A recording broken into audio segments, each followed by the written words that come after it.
بسم اللہ الرحمن الرحیم۔ یہ حدیث پیچھے سے آ رہی ہے 3 شخص کے بارے میں۔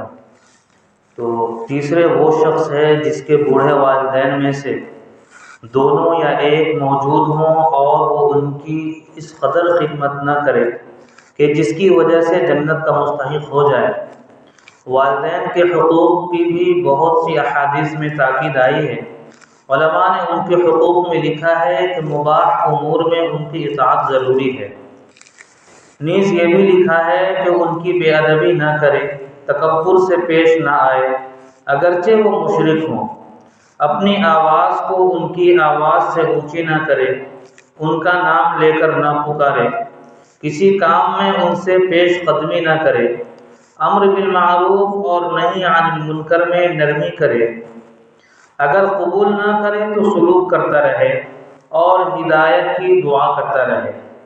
غرض ہر بات میں ان کا بہت احترام ملحوظ رکھے۔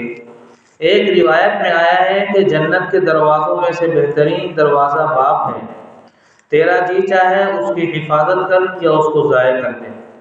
ایک صحابی نے حضور صلی اللہ علیہ وسلم سے دریافت کیا کہ والدین کا کیا حق ہے؟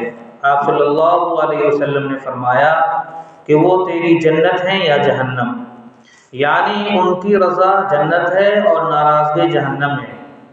ایک حدیث میں آیا ہے کہ مطیع بیٹے کی محبت اور شفقت سے ایک نگاہ والد کی طرف ایک مقبول حج کا ثواب رکھتی ہے۔ ایک حدیث میں ارشاد ہے کہ شرک کے سوا تمام گناہوں کو جس قدر دل چاہے اللہ معاف فرما دیتے ہیں، مگر والدین کی نافرمانی کا مرنے سے قبل دنیا میں بھی وبال پہنچاتے ہیں۔ ایک صحابی نے عرض کیا کہ میں جہاد میں جانے کا ارادہ کرتا ہوں۔ حضور صلی اللہ علیہ وسلم نے دریافت فرمایا کہ تیری ماں بھی زندہ ہے؟ انہوں نے عرض کیا کہ ہاں۔ حضور صلی اللہ علیہ وسلم نے فرمایا کہ ان کی خدمت کر کہ ان کے قدموں کے نیچے تیرے لیے جنت ہے۔ ایک حدیث میں آیا ہے کہ اللہ کی رضا باپ کی رضا میں ہے اور اللہ کی ناراضگی باپ کی ناراضگی میں ہے۔ اور بھی بہت سی روایات میں اس کا اہتمام اور فضل وارد ہوا ہے۔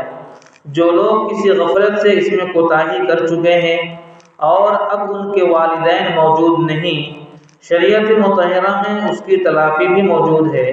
ایک حدیث میں ارشاد ہے کہ جس کے والدین اس حالت میں مر گئے ہوں کہ وہ ان کی نافرمانی کرتا ہو تو ان کے لیے کثرت سے دعا اور استغفار کرنے سے مطیع شمار ہو جاتا ہے۔ ایک دوسری حدیث میں وارد ہے کہ بہترین بھلائی باپ کے بعد اس کے ملنے والوں سے حسن سلوک ہے۔ اللہ تعالیٰ ہم سب کو عمل کی توفیق عطا فرمائے۔